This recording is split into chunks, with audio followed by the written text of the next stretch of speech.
ॐ भूर्भुवः स्वः तत्सवितुर्वरेण्यं भर्गो देवस्य धीमहि धियो यो नः प्रचोदयात्।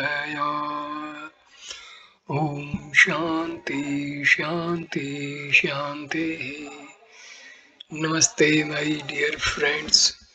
This is video number 31 on Vivek Chudamani of Adi Sankaracharya. This video starts with the topic Practice of Knowledge Disciple. This video starts with verse number 480 and this topic will be covered from verse 480 to 520. Verse 480. Iti Guru Vachna Chu Ti Pramana Tapram Gamme Sattatve Atam Yukta Parshmit Karne Samahit Atma Kavchit Chala Kirti Atam Nishta To Bhutah. Through the words of the teacher, the pronouncements of the scriptures, and by his own reasoning, with senses controlled and mind fixed, at an auspicious moment, realizing the supreme truth, he becomes motionless in form and perfectly established in the self. Earlier in the first quarter of the text, the disciple asked, when I reject the Panchkosa, I find that there is nothing. What is there to be experienced and with what? It is all a big zero. The Guru started his answer from verse 213 and concluded his arguments in verse 478. Summarizing the conclusions of the Upanishads so far with what has been said by the teacher, compared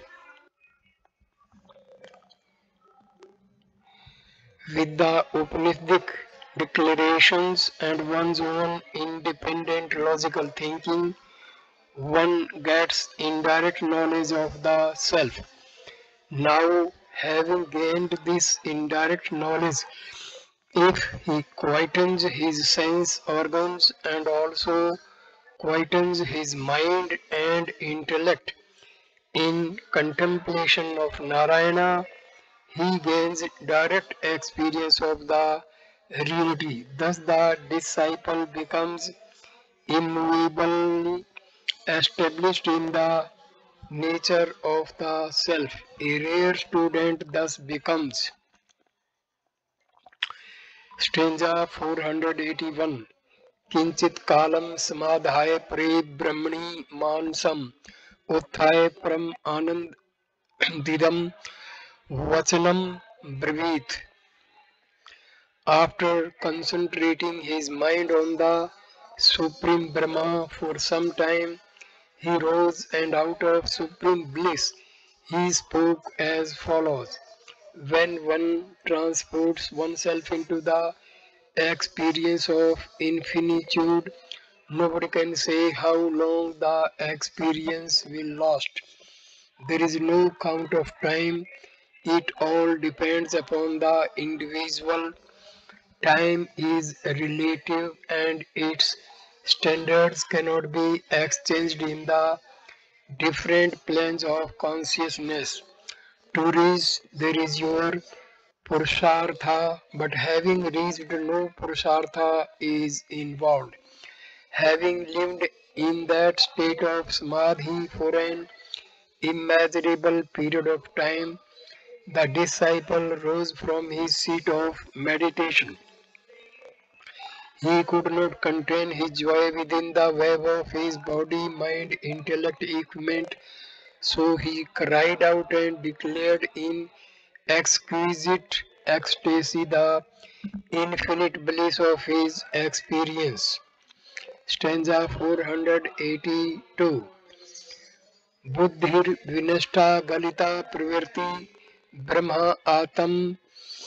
आत्मनो रेकेत दिग्गत्या इदम ने जाने निदम ने जाने किम वा कियद्वा सुख मस्ते परम. My intellect is completely raised and all activities have dropped off by realizing the oneness of Atma and Brahma. I understand neither this nor not this, nor do I know what or of what measure is this endless bliss. My intellect is gone. Buddhir vinashta. The intellect which was asking 1,000 questions, why, how, when, where, what, that intellect, even if I search for it, now I cannot find it. It has completely ended, meaning in it there is no trace of agitation. My activity at all levels of personality is completely dissolved. Galita Parvirti. The activity and the intellect are not destroyed because of tamas, but they are dissolved at the altar of the experience that the self in me is the self everywhere. Brahma Atam Maurikaha Taya Abhigatya. Having awakened to the plane of consciousness, the present intellect is no more, and so the various egocentric activities cannot be pursued. The function of the intellect is to discriminate. Now a stage has come where I do not understand anything as this, nor do I understand anything as not this, not this, not this. I do not see anything other than Brahma. I see only one Brahma everywhere at all times. That experience cannot be explained. I cannot, in terms of measure, say what it is or how much it is. What and how much are the methods of explaining a thing? They being the questions asked during a qualitative and quantitative analysis. The experience of infinitude cannot be subjected to such analysis. To explain a thing, the intellect is necessary. The intellect cannot explain an experience that transcends it. All that I can say is Brahma alone is all that is. It is endless bliss.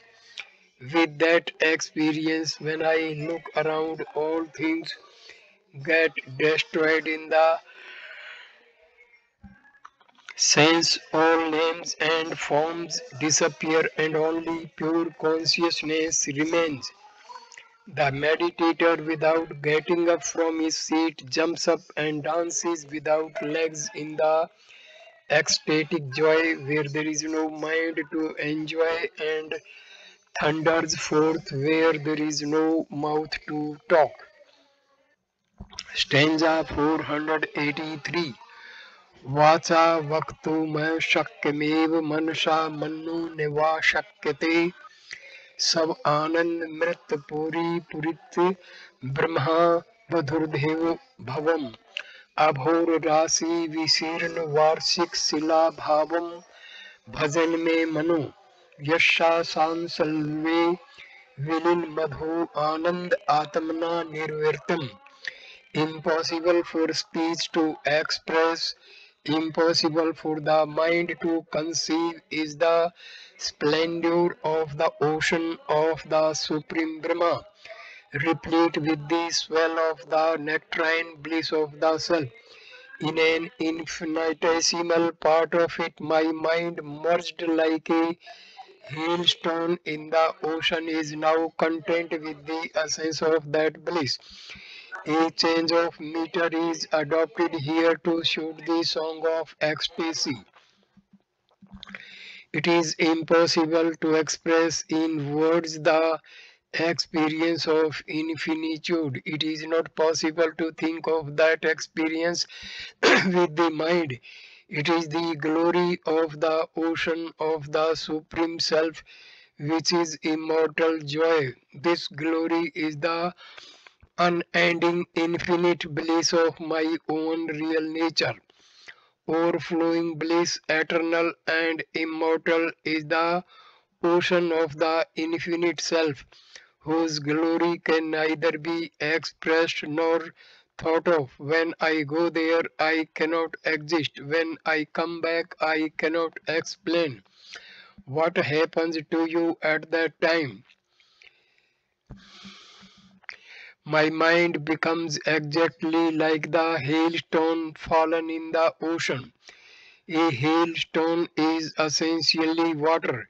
When it falls into the vast expanse of water, the ocean, it may sink in and reach a few yards below the surface. Then there is no more going or coming. It becomes the ocean. Similarly, the mind in meditation can take you thus far and no further.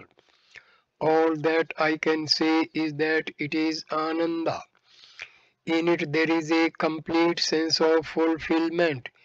It is the joy in which there is no trace of the fear of ever losing it. When the mind meditates on Brahma, since it is of the nature of Brahma, it itself becomes Brahma. Stanza 484. Kavgatam ken va nitim kutre lean midam jagat adhunaiv maya drishtam nasti kim mahad adbhat. Where has it gone? Who has removed it? Where has the universe merged? Just now it was seen by me, has it now ceased to be? Wonder of wonders. The experience of infinitude is being dramatized on the stage of the finite. The disciple asks, where has the pluralistic world gone? By whom was it removed? I saw a world before which I do not see now. Into what has it dissolved? Is it that all these years I was suffering in a non-existing world? A wonder of wonders it is. The world I saw was a wonder. Greater still is the wonder that it has all disappeared now. The wonder of wonders is what I am experiencing now. Stanza 485. Kim heyam kimupadeyam kimanyat vilakshanam akhanda anand piyus purne brahmanave. What is to be accepted and what rejected, what is different and what dissimilar in the might ocean of Brahma filled with the nectar of absolute bliss. Here one remembers Sri Ramakrishna's parable of the salt doll entering the ocean to measure its depth and becoming the ocean, itself being essentially of the nature of the ocean. The ocean of Brahma is the limitless nectar of bliss. In that boundless, overflowing, unbroken bliss, what is to be shunned or accepted? There is nothing other than it. It alone is. You cannot say that because in it there is not this. You cannot say because there is no that. There is no thisness or thatness. It is isness. Even this is a compromise. It is endless bliss. Stanza 486. Ne kischit datram pashyami ne shranomi ne vedam mehem सौ आत्मनेव सदा आनंद रूपेण अस्मि विलक्षणः.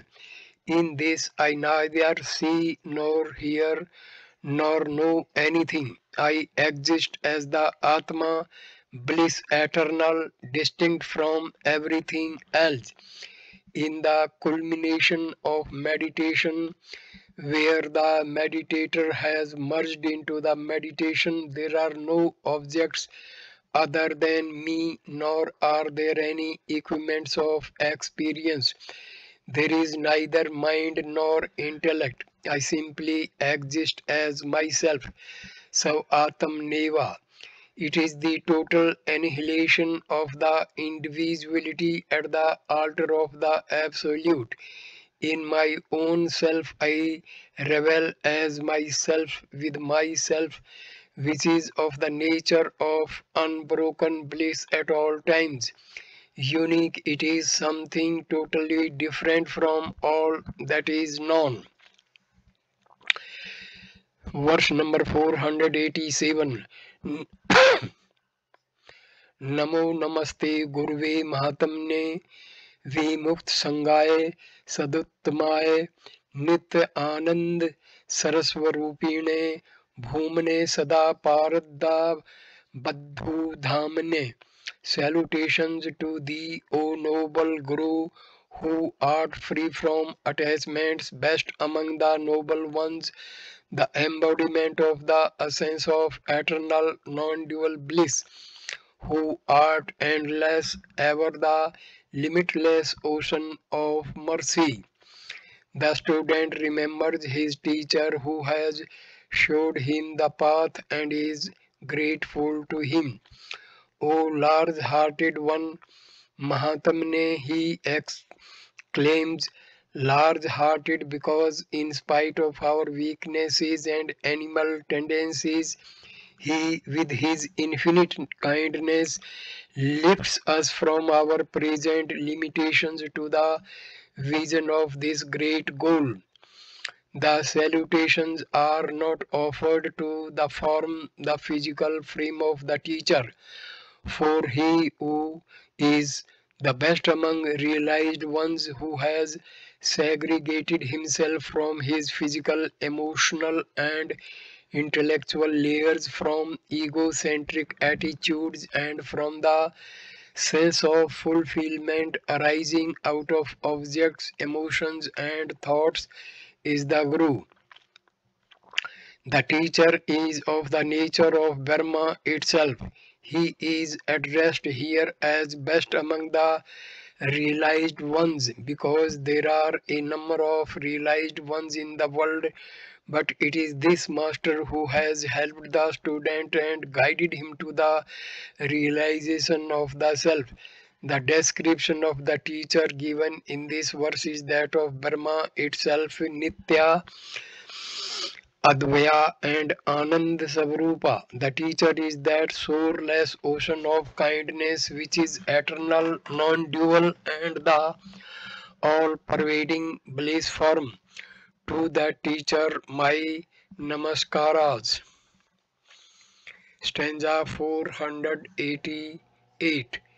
Yat kataksh sasi sa चंद्र चंद्रिका पात धूत भवता पज्जश्रम प्राप्तवान हम खंडवई भव आनंद आत्मा पद भक्षम अक्षणात्, whose glance like a cascade of moonbeams has removed my fatigue caused by the miseries of the world and taken me to the indestructible bliss of infinite splendor, the Atma, in but a moment.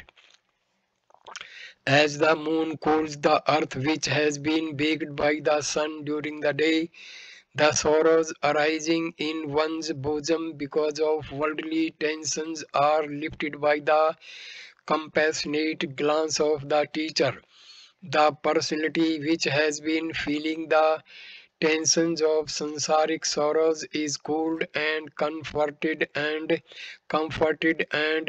disciple rises to the state of selfhood, the glory of which is unbroken bliss, blessed by the grace of the Guru.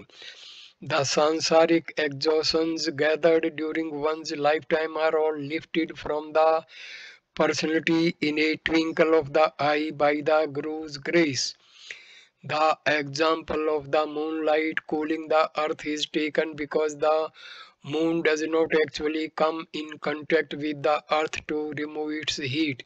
In the presence of the moon, the earth by itself gives up the heat gathering during the day.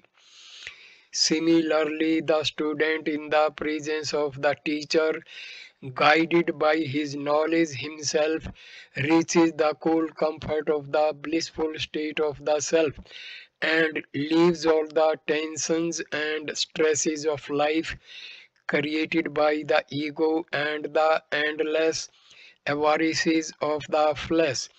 All this happens in the flash of a moment by just one look. To that great Guru, my namaskaras. Stanza 489. धन्यो अहम कृत कृतो अहम विमुक्तो अहम भवग्रहात् नित्य आनंद स्वरूप अहम पूर्णो अहम तव दुनुग्रहात्. Blessed am I have reached the fulfillment of my life, am free from the shark of transmigration. I am the embodiment of eternal bliss. I am the infinite, all by your grace. Blessed am I have attained the fulfillment of my life. I am completely liberated from the clutches of the shark of sansar. Sansar is compared to a shark because the shark will not eat you up limb by limb. It will swallow you whole, shoot and boot. The digestion takes place without your knowledge, even when you are living inside. In the chambers of the belly, you can walk about. You can go to office, you can eat, sleep and breathe, and the digestive secretions will slowly work upon you and reduce you to a deplorable state. Are we not living this living death in the belly of sansar? Having realized the selfhood, I am liberated from this death and hence am indeed blessed. As the self, I am of the nature of eternal bliss.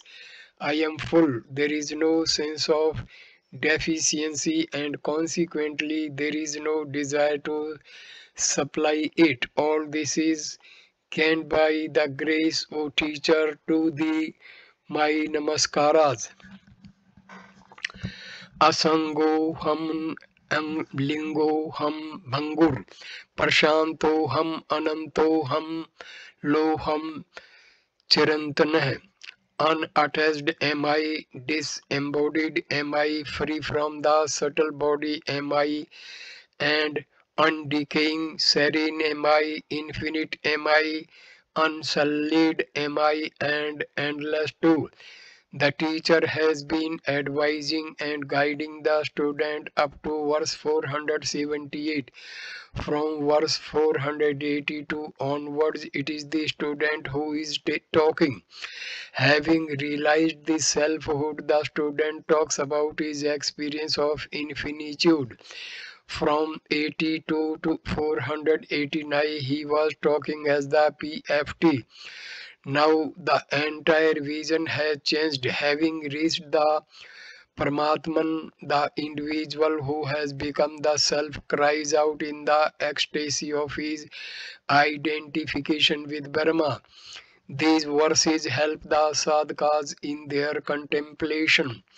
Unattached am I, asangoham. It is only the BMI that get attached to the world of OET, and in their self-identification they conjure up the miserable PFT attitude themselves. Attachment is the function of the am and I, and the state of selfhood being beyond the am and I, there cannot be any sense of attachment. In the one infinite mass of consciousness, who can get attached to what? Disembodied am I, anangoham, in the homogeneous mass of consciousness which is the nature of the self, there can never be any separate part with different structures and functions.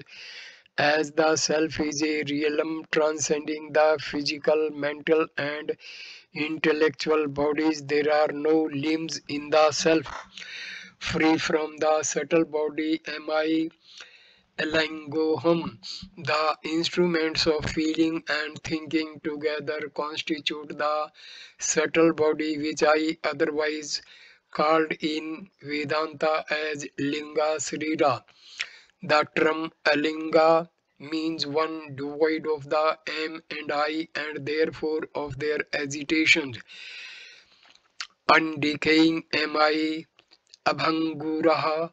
The term also can mean without sprout. In the context here it means that there will be no vasanas sprouting into thoughts and actions. The meaning and the idea conveyed by the rest of the terms are given elsewhere. Contemplate upon them. Stanza 491. अकर्ता हम भोक्ता हम विकारो हम क्रिय शुद्ध बोध स्वरूपो अहम केवलो अहम Sadashiv. I am not the doer, I am not the experiencer, I am without modification and without activity. I am the embodiment of pure knowledge, I am absolute and eternal auspiciousness am I. The Atma functioning through the mind is the doer and expressing through the intellect is the enjoyer. Since the mind and the intellect have been transcended, what remains is the self-enjoyment of one's own self. Swarup Ananda then becomes possible and the enjoyment of other objects. Visya Ananda or Dvaita Ananda or Bhoga Ananda is not possible. Activities take place in me, but I have no activity. I am pure knowledge, the objectless awareness. I am that in whose presence all knowledge is possible. I am knowledge of a thing minus the thing. Absolute and ever auspicious, immaculate and without imperfections am I. Stanza 492. Drishtuhu Srotru Vaktu Kartru Bhogtu Vibhin Evaham Nit Nirantar Niskriyane Sima Sang Puran Bodhatma. Indeed, I am other than the seer, hearer, speaker, doer, and experiencer. I am eternal and unbroken beyond activity, boundless, unattached, and infinite, the essence of knowledge. Trying to express in words that which is beyond the reach of words, he feels as it were choked, hence the choking meter. The incapacity to express the inexpressible is indicated in this stammering verse. Seer, hearer, speaker, doer, and enjoyer all put together form the individuality.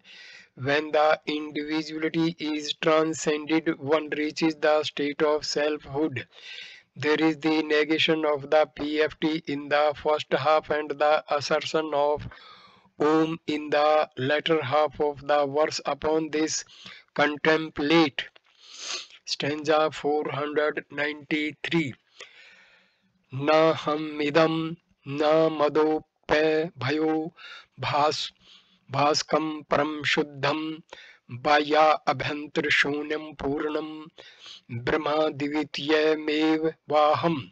I am neither this nor that, but the supreme illuminator of both.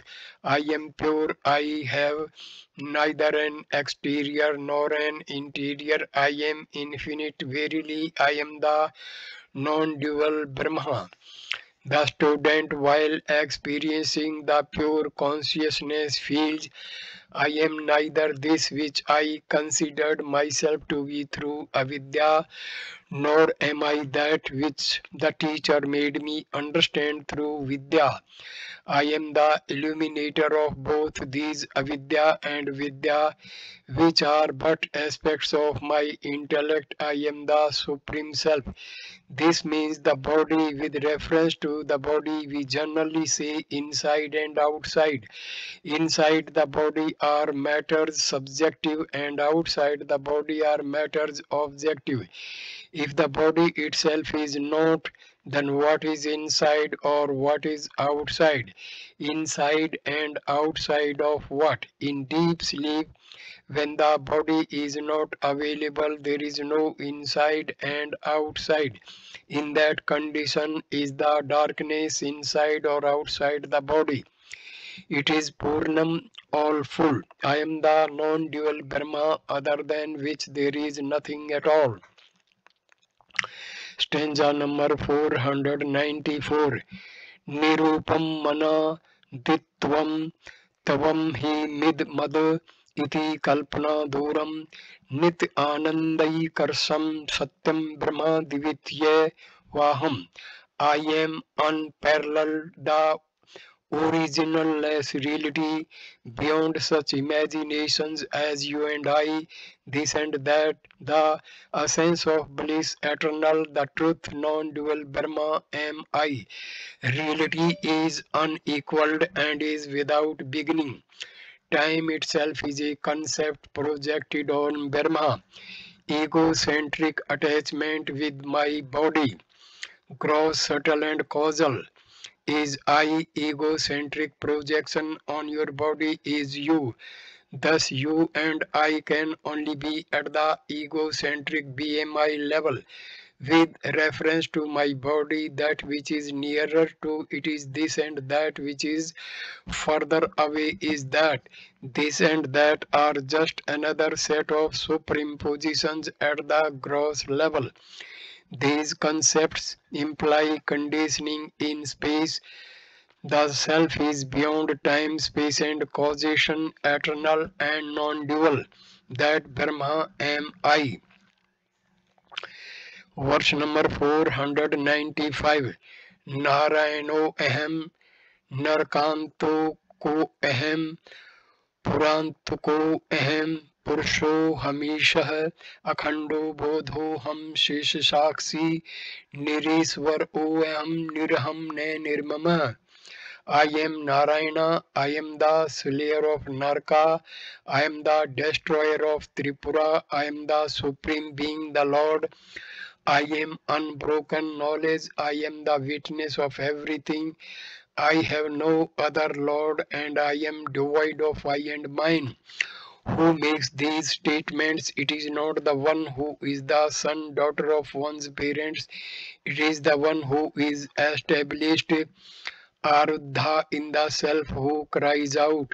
Nara is Brahma, Ayana is the glory. Narayana is one whose glory is the whole universe. Narka is hell. Narkataka is one who has ended his hell, one in whom there is no trace of sorrow. Living at the body level is to be Narka. The criminal, the devil who creates hell for one is the PFT. One's own, not somebody else's. Narkosura, the ugly devil with horns and tail, is the inflated ego.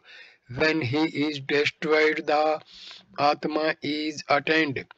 In mythology, Lord Shiva is Purantaka, the destroyer of the demon of Tripurasura. The deeper implication of the term is this. Puri means a town in which people live. Individuals live in the three states of waking, dream and deep sleep. When these three worlds are transcended, one enters the state of selfhood, also called the Turiya state. It is the fourth plane of consciousness, and hence he is the destroyer of the three Puris. At every moment in our lives, We live in one puri, destroying the other two. We are not able to destroy all the three at the same time. Lord Shiva, the embodiment of auspiciousness, absolute, is the one who has accomplished this feat. He is the supreme meditator. He am I, Shiva am I, Shivoham. I am Purusha, the Atma who dwells in this equipment. I am Isa, the Lord, the controller, the ruler, the regulator. But for me, the body would not have worked. But for me, none of the experiences of waking, dream, and deep sleep would have been possible. Because of me, everything is possible. Without me, nothing can be. Naturally, therefore, Isa am I, the Lord of all experiences. I am objectless knowledge, the witness of everything without exception. When I myself have become Isvara, how can there be any other Isvara for me? I am the self without I-ness and my-ness. Stanza 496. सर्वेषु भूतेष्वेव संस्थितो ज्ञान आत्मना बहिराश्रय सन् भोक्ता च भोग्यं स्वमेव सर्वं यद पृथ्वी दृष्टि मिदन्तया पुरा. I alone reside as knowledge in all beings and am their external and internal sport. I myself am the experiencer and the experienced. I am all that was experienced by me separately as this and not this before. I, I alone revel in all creatures as their knowledge. When a scientist discovers what is in outer space and a bird understands what is edible, in both cases, the understanding principle is I alone. The discriminative intellect in the scientist and in the bird could not have functioned without me. I am the light in which all subjects know their objects. The subject and the object, the enjoyer and the enjoyed are all nothing but me. On walking, one realizes that the mind itself had become the dreamer and the dream world. So too all that was declared as this before awakening to one's selfhood is now realized as one's own self. Stanza 497. मैं खंड सुखा भो दो बहुधा विश्ववीचय उत्पदन्ते विलियन्ते माया मारुत विभ्रमात्. In me the ocean of unbroken bliss, endless waves of the universe are created and destroyed by the play of the storm of Maya. The infinite varieties of the names and forms in the world around are but ripples and waves in me, the ocean of infinite bliss. The world of plurality rises from truth, exists in truth, and dies away in truth. That truth am I. The waves rise in the ocean because of the breeze, the winds, and the storms.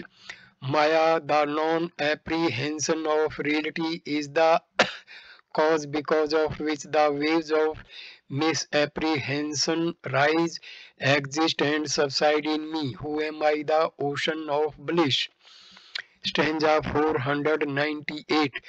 सथूलादि भावा मयि कल्पिता भर्मा दारोपिता सफूर्णेन लोकै काले यथा कल्प कवतरश्राय नत्वदियो निष्कल निर्विकल्पये. Concepts of gross etc. are wrongly imagined in me by people because of the manifestation of supreme positions, just as in the indivisible and absolute time. Cycles, years, half years, seasons, etc. are imagined. Concepts of gross, subtle, and causal bodies are created by the non-apprehension of reality. These attitudes are all superimpositions upon me, the self. Time is indivisible and absolute. It is not possible to divide it into parts, yet for the comprehension of the human mind, units of time have been conceived: cycles, years, half years, seasons, months, fortnights, weeks, days, hours, minutes, and seconds are all imaginary projections in the absolute time. A minute is also time, a month is also time, years are also time. All these distinctions are in time. Similarly, in the undivided hush and quiescence of the mind, in that absolute reality, there is neither anything subtle nor anything gross. All these are but superimpositions. In these verses, Sankara pointedly tells us that for the man of realization, there is no sanchita, agami, or prarabdha. When I have no gross or subtle bodies, how can I have prarabdha? Prarabdha is for him who sees the body. Stanza 499. Aropitam na asre duskam bhavet kadapi mudhe rati dos dusitah नादरी करो तो भूमि भागम मरीचिका वारी महाप्रवाह. That which is superimposed by supremely ignorant fools can never sully the substratum. The great onerous of waters perceived in a mirage can never wet the desert tract. By the fancy of my mind, if I project something upon an object, it in fact can never have the qualities of my projection. Because of my delusory projection of a bleeding, ugly ghost upon a post, the post can never have the qualities of the ghost. The ghost can never contaminate the post. Aropitam na asrayam doshakam bhavet. The superimpositions can never contaminate the substratum. Even if the ghost seen by me vomits blood, the post will not be sullied by a single drop of blood. The causal, subtle, and gross bodies are but superimpositions upon me. How then can their karmas ever affect me? I am immaculate. The desert land cannot get wet even by floods of water seen in the mirage. Because of non-apprehension, I apprehend myself to be the body. There afterwards, whatever I did was followed by its results. The results were accrued according to the quality of my work. Karma anusara phala. Thus prarabdha, agami, and sanchita were conceived. Now that I have realized the substratum, the delusory projections have ended, and hence the karma phala will not affect me at all. Stanza 500. Akas vallepi vidurgoham madittevad bhashe vilakshano aham aharye vanni ye vinischo mamodhivat para varjito aham. Like space, I am beyond contamination. Like the sun, I am distinct from things illumined. Like the mountain, I am always motionless. Like the ocean, I am limitless. Like the sun, I am other than all that is illumined. The sun is not the world, though everything in the world is illumined by it. My body and its activities, my mind and its emotions, and my intellect and its thoughts are all things illumined by me. The consciousness I am something different from them all. Like the mountain, immovable am I and limitless like the ocean. All these terms extol the infinite reality which is beyond them all. These pointers to truth are to be used in one's contemplation and deep meditation. Stanza 501. Neme dehin sambandho meghinev vihasya atah kuto me tadharvarma jagrat sopan susuptaya. I have no relationship with the body, just as the clouds have no connection with the sky. So how can the waking, dream and deep sleep states, attributes of the body, ever affect me? I am not in the body, nor am I the body. The body is in me. I am other than the body. The relationship between it and me is similar to that between the sky and the clouds. The sky has nothing to do with the clouds. In its vast accommodation, it allows the clouds to remain. The properties of the clouds are not in the sky. When the clouds move, we do not say the sky is moving. Similarly, the nature and dharmas of the body can never affect me. I am consciousness. I am not the gross, subtle, and causal bodies whose dharmas are the waking, dream, and deep sleep states. Since they are not me, how can their dharmas be mine? In short, in Vedantic idiom, the last line indicates that in me there is neither non-apprehension of reality, sleep, nor misapprehensions, dream and waking. Stanza 400, 502. Upadhi dhrayati sa eva gacchati sa eva karmani karoti bhunkte sa eva jiryan miriyate sada aham koladri vanischal evam sansita. It is the conditioning which comes and that alone which goes. It performs actions and experiences their results. It alone decays and dies. I remain immovable like the Kula mountain. The coming into the body and going out of it is done by the mind and the intellect. It is the function of the subtle body. This coming and going happens in me, the pure consciousness. The Upadhi, the BMI alone performs all actions, good, bad, or indifferent. It is the BMI which enjoys the fruits of actions. All these things happen in me, but I am like the Meru mountain without movement or change. Stanza 503. Neme pravirtir cheme nivirti सदैकरूपस्य निरसंशय एकात्मको ये निविडो निरंतरो व्योमेव पूर्ण से कथम न चेष्टते. There is neither engaging in work nor abstaining from it. For me, who am I always the same and without parts? How can that which is one, unbroken, and infinite like the sky ever strive? Engaging in work and cessation from it are both egocentric ideas. They are the engagements of the equipments.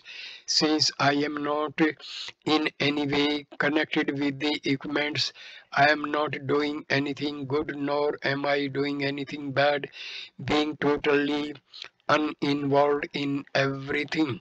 Existence alone is my nature. All things borrow my existence and dance around in me. I am existence in everything. Their differences are due to names and forms. Names and forms constitute the world. The world has existence. The world is not existence. Just as you have health, you are not health. Health is a condition of the body. The world minus names and forms is existence. This existence alone am I. Existence has no parts in it. It is homogeneous and uniform. It is ekarasa, that alone am I. I am one homogeneous mass of consciousness without any differences. Like space, I am infinite. For such an entity, how can there be any activity? It is a mythological concept repeatedly endorsed in the Vedas that the Meru mountain is the center of the universe around which all the solar systems revolve rhythmically. Thus, Meru is the motionless center around which all movements takes place. Activity and retirement are possible only when there are parts to do the work and there is a field for activity. In space, what can Mr. Space do? It cannot move even an inch since it is all pervading. If at all you see any work being done by me, you are not looking at me, but the movements of my equipments are, for in my infinitude I am like the sky all pervading. Stanza 504. Punyani papani निर्येन्द्रश्च निश्चेतसो निर्विकृते निराकृते कुतो मम अखंड सुखा अनुभूते ब्रूते हर्यन्नवागति मित्यपि श्रुतिः. How can there be merits and demerits for me who have no sense organs, no mind? Who am I without modification and form? Who am I the realization of absolute bliss in the passage not touched, etc. Shruti also mentions this. How can I have punya and papa? Neither have I commission nor any omission. I am pure consciousness. How can one who has no sense organs and no mind, who is without modification and form, have merits and demerits? A blind man lying totally paralyzed cannot be accused of having kicked me on my nose. The first line of the verse is in the language of negation and explains what I am not and what I have not. My nature is positively the essence of unbroken bliss. How can I be accused of having merits and demerits? In support of his statement, Sankara quotes from Shruti, untouched by merit, untouched by sin. He is then in deep sleep, gone beyond and all mental agitations. This is the description of the individual who is in the deep sleep state.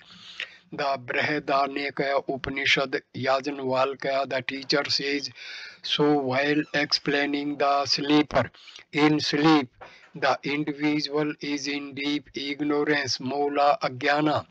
On waking up, his desires will sprout again. So will his thoughts and actions faithfully as the same species of his vasanas. When you are in the causal body, there is no sorrow. It is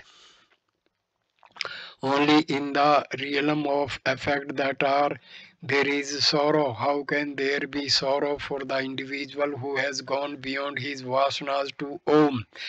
When you are in avidya, you are a potential punyavan or papi. But once you have gone beyond avidya into vidya, how can there be any merit or demerit? When the non-apprehension of reality has ended in its apprehension, how can there be any misapprehension? Stanza 515. Chaya spushtupushmanam va shitam va sustu dustu va ne saprashyatev yat kinchit purusham tadvi lakshanam. If the shadow of a man is touched by heat or cold, good or evil, it does not in the least affect the man who is other than his shadow. Heat or cold touching my shadow will not give me any sensation. When the shadow was being dragged along the road, it fell into the gutter, then it came onto the road and was run over by a car. The fate of my shadow is not my fate. Let the shadow be run over, crushed, bruised, and distorted. How shall it ever affect me? Not an iota of its tragedies and destinies will even touch me, for I am totally different from my shadow.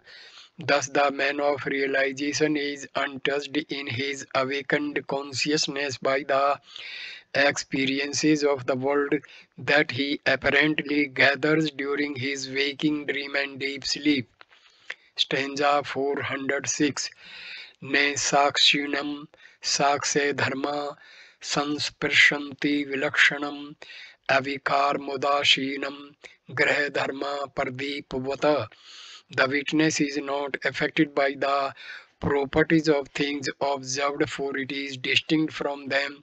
It is without modification and indifferent, just as the properties of a room do not affect the lamp that illumines it. The properties of objects observed cannot affect the observer. If I observe a waterfall, I need not have a backache. The observer is other than the observed. The nature of the witness, Sakshi, is changeless and indifferent. Avikaram udasinam. He is not involved in the activities. The nature and properties of the house do not affect the lamp which illumines them. In this house of flesh, I am the consciousness which illumines all its objects, emotions, and thoughts without being involved in any of their activities. The light in the house illumines all that is happening in the house. Bereavement or marriage, the fight between husband and wife, birth and death, the light illumines them faithfully. It is not affected by any of them. Similarly, the nature of the body, the sense organs, the mind, etc. can never affect the Atma, who is the one illuminator. Stanza 507. Raver yatha karmani sakshi bhavo vanne yatha daha niyama katvam rajo yatha rapo pit vastu sangha satatav kutasthi chidatmanomi. Just as the sun is the witness of all men's actions, just as the fire burns everything without distinction, just as the rope is connected with a supreme position, so too am I the unchangeable self, the essence of intelligence. You see how bright and cheerful the sun looks today. Actually, the sun is the same every day. Today you saw it as bright and cheerful because of the happy state of your mind. In the light of the sun, all activities take place. Therefore, the sun is said to be the witness of all activities, but it has no attachment with what it illumines. Unattached, it witnesses everything that happens. Unattached fire burns all things that come in contact with it. If you know the law of fire, avoid it. Ignorance of the law is no excuse. The rope has no attachment with the snake that you see. Immutable, changeless, Chidatma am I. You may project anything upon me. I am unaffected by your projections. I am the pure consciousness. Stanza 508. Kartapi va karyatapi na aham. Bhoktapi va bhojyatapi na aham. Drashtapi va drishyatapi na aham. Soham swam jyoti nirdrig atma. I am neither the doer nor do I make others do anything. I am neither the experiencer nor do I make others experience. I am neither the seer nor do I make others see. The self am I, self-luminous and transcendent. Just now it was pointed out that the shadow is not affected by heat or cold, good or evil. Even if the shadow is on a block of ice, one does not freeze. From the standpoint of the Atma, The transcendent reality is as independent of the individual as the individual is of his shadow. Therefore, the self can never get involved in the experiences of the world either directly or indirectly. To indicate that it is not involved in nor responsible for any of the activities of the world, the verse under Com- commentary is given by Sankara. I perform no action, nor do I enjoy, nor do I see. Not only do these functions of the ego not belong to me, but I, the self, do not prompt others to act, enjoy, or see either, denying any direct involvement in the activities of the little ego. Sankara asserts the positive nature of the self and cries out, I am the self-effulgent, the transcendental self. Self-effulgent Swam Jyoti, the self illumines everything alike. The objects, the sense organs, the mind, and the intellect. The question does not arise who illumines the self, because as pure consciousness it is the source of all light.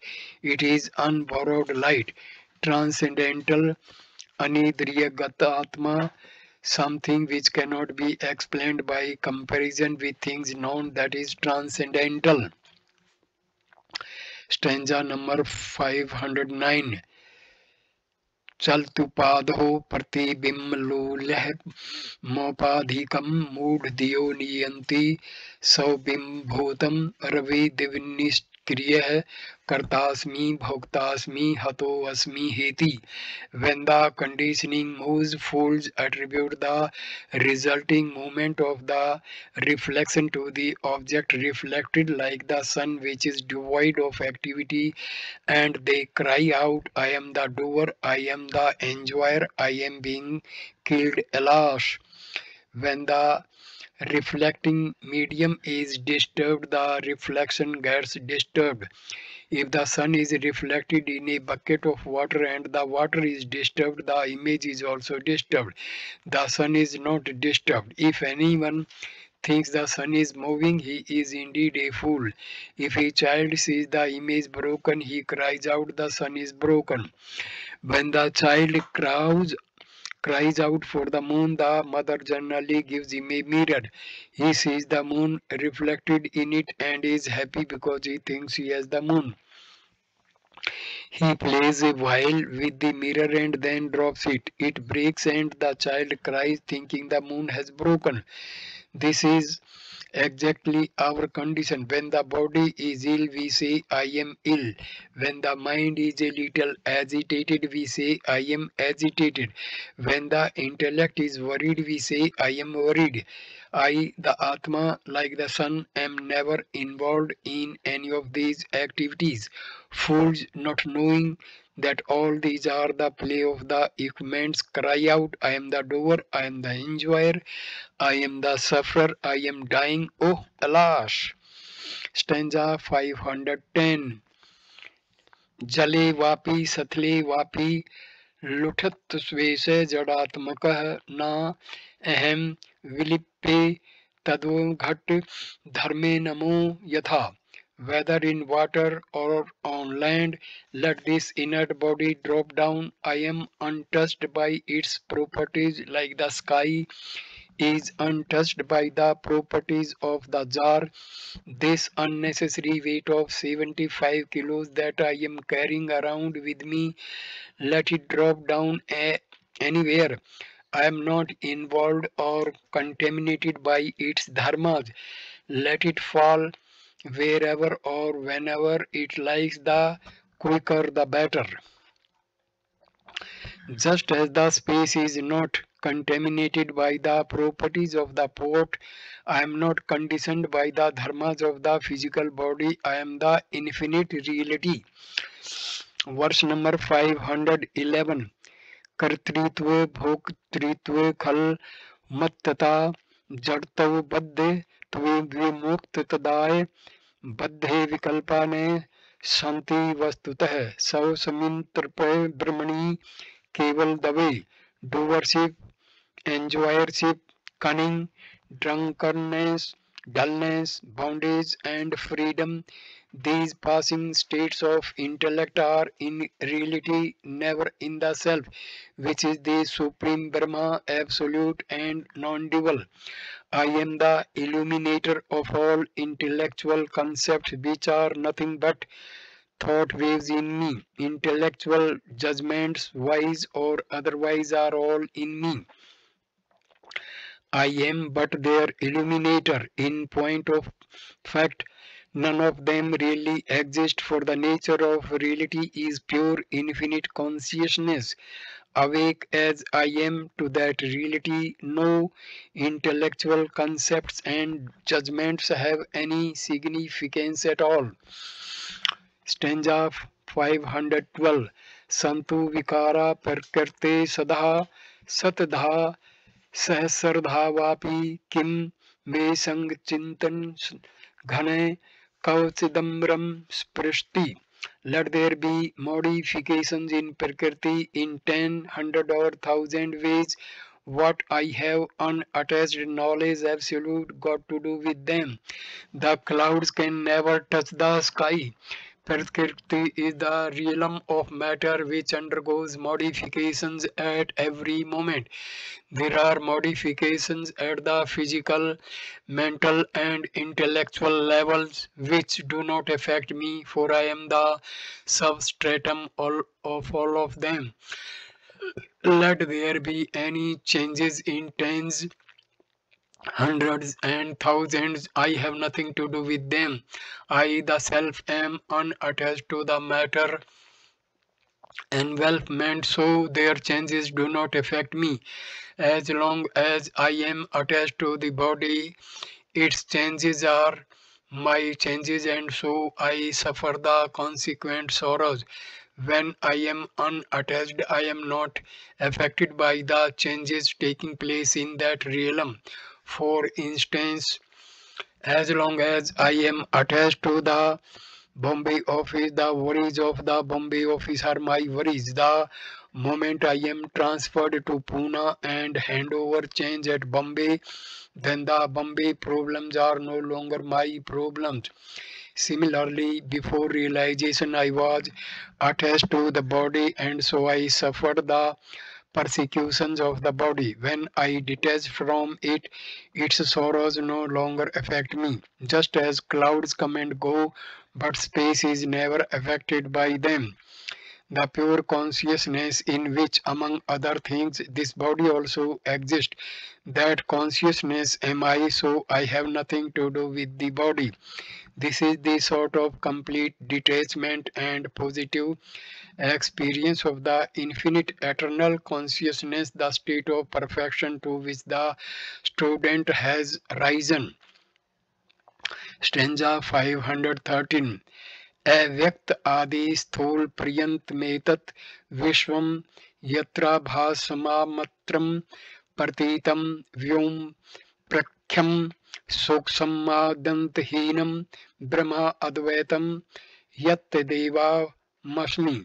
That in which the entire universe, from the unmanifest down to the gross, appears as but a shadow, which is like the sky, subtle and without beginning, and indeed that non-dual Brahma am I. Till now the student was talking in terms of what he is not, in the negative language of our familiar experiences. By such statements, we understand only half his views.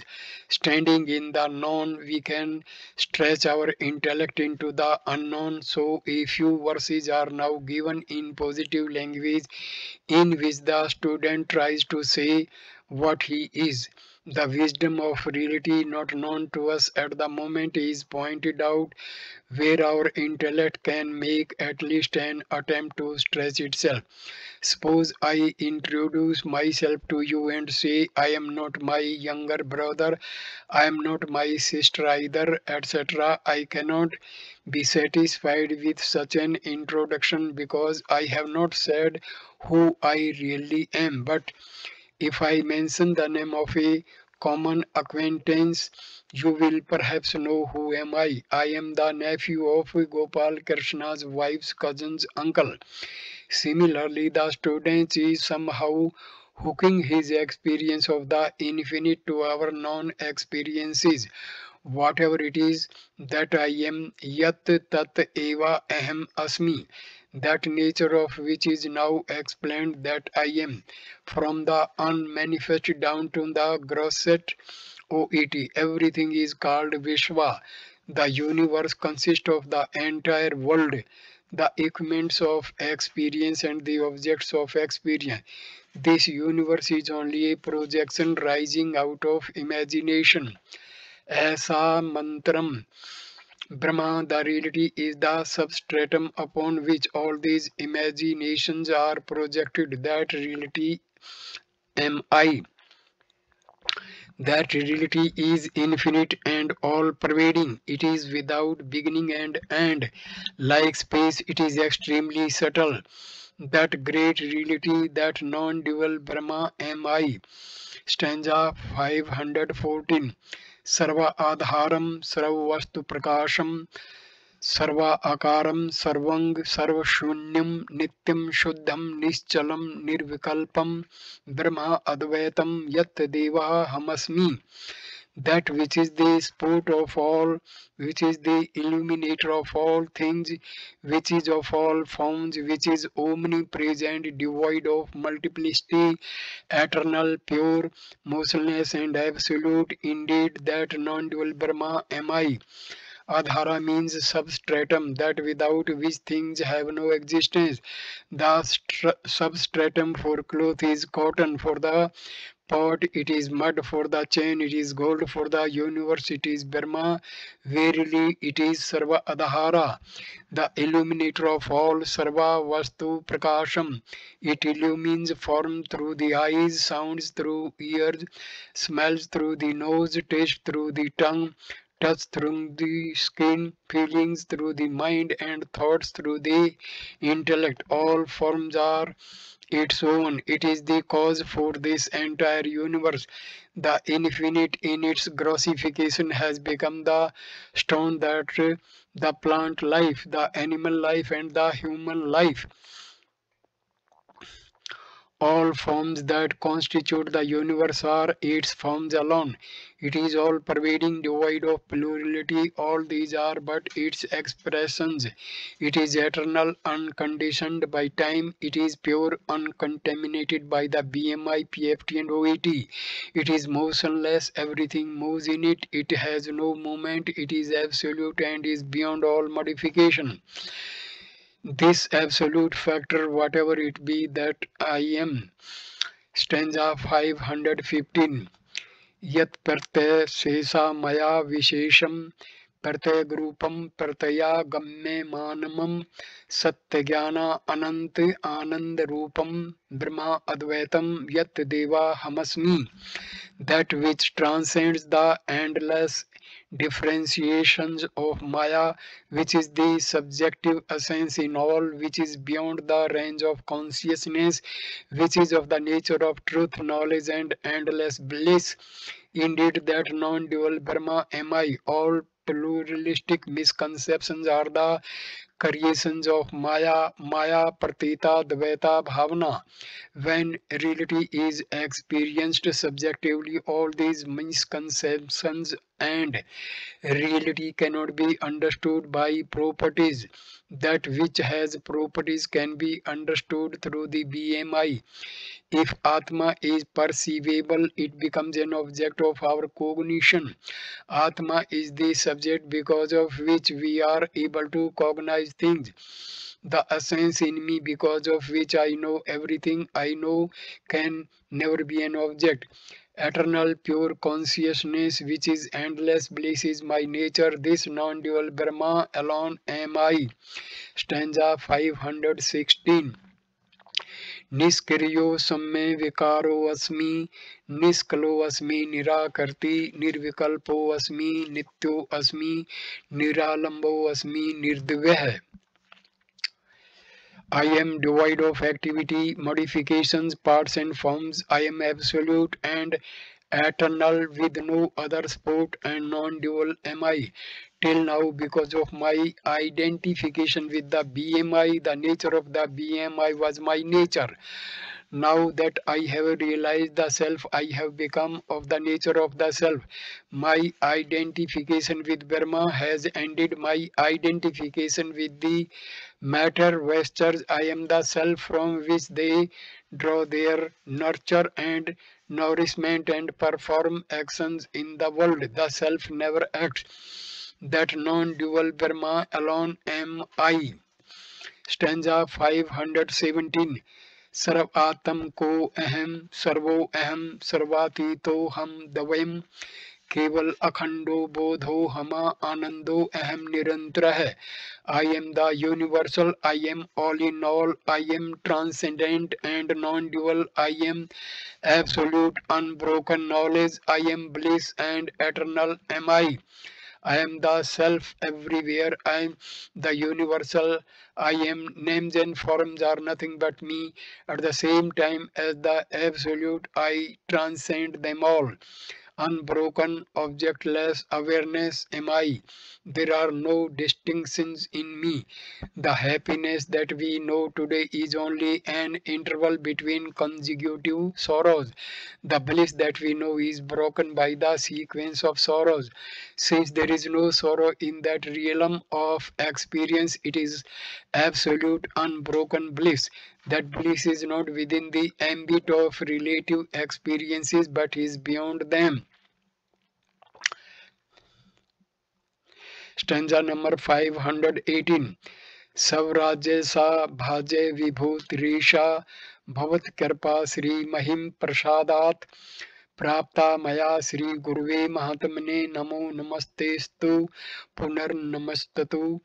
By the supreme majesty of your grace, I have gained the grandeur of the sovereignty of self-effulgence. O noble teacher, salutations to thee again and again. Sovereignty within oneself is called Savrajya in Vedanta. Savrajya is mastery over the external world of objects. Freedom from inner prosecutions is Savrajya. When the BMI are not under the control of the individual, he becomes as it were persecuted by himself. When the objects of the world tempt him, they make him run after them. He who is free from such persecutions is a Samrat. The glory of mastery over one's self and that over the world around me has been gained by me by the grace of my teacher. By the sheer brilliance of his grace, I have gained the glory of Savrajya and Samrajya. O Guru, O great Mahatma, to thee my prostrations again and again. After pointing out his experience in the language of negation, the student asserts his absolute nature. Here he expresses his gratitude towards the teacher who guided him. Stanza 519. महास्वप्ने मायाकृत जनी जरा मृत्यु गहने भ्रमंतम क्लिश्यंतम बहुलत्रा परे अनुदीनम अहंकार व्याघ्र व्यथिता मी मृत्य कर्तम कृपया प्रबोध है परस्वा पात्रे ब्रह्म वित्ते मानस मामसी गुरु. Out of sheer grace, O teacher, you have awakened me from sleep and saved me who was roaming in a never-ending dream in the forest of birth, decay and death, created by illusion and was tormented day after day by innumerable tribulations and greatly persecuted by the tiger of the ego. In the deepest caverns of this mighty dream called life, the concepts of birth, growth, decay, disease, old age and death created by Maya afflict me day in and day out. I am confused, confounded and deluded. I am choked by various persecutions, thus I pass day after day. Let us take a typical example. I was born to my parents. I spent my childhood in my backyard. I went to school. In school I was told I was no good at grammar, so I worked hard at grammar. Then they told me to study Shakespeare and Keats. When I started quoting Shakespeare and Keats, they told me I was only repeating and had no original thinking. Finally, I landed as a clerk in a government office. Parents got me married in no time at all. There were 2 or 3 children. Government started family planning campaign. But there was one more sheer accident. I was in Bombay where both hands never meet. Wife wanted the sari she had seen on the boss's wife at the party. Elder son wants college fees. Second son is doing class 5 for the third time. Third child always sick. Doctor's bills soaring high. Baby milk available only in black market. House has become a hell impossible to live in. All this is prompted by a ferocious tiger called ego sitting at the door. There seems no escape from this terrible agonizing dream. From all such dreams you have woken me, O Guru, to you my prostrations again and again. Stanza 520. Namastasmai Sadakasmai Kasmai Chintmahese Name Yadva Viswarupen Rajate Guru Rajate. Salutations to you, O Prince, among teachers who are indefinable greatness, who are ever the same, who manifest as this entire universe. To you, my salutation. That one infinite reality which is the same everywhere, which has come in the form of the Guru. To that my namaskara to you, O teacher, who revel in the form of the BMI OET Viswarupena, my prostrations. With this benediction, the student expresses his adoration to the teacher who has initiated him into the science of reality and its unforgettable experience. So at this stage I conclude this video. Next video number 32 will start with the topic final words of advice, and it will be covered from stanza 521 to 575. Thank you my dear friends. Namaskar.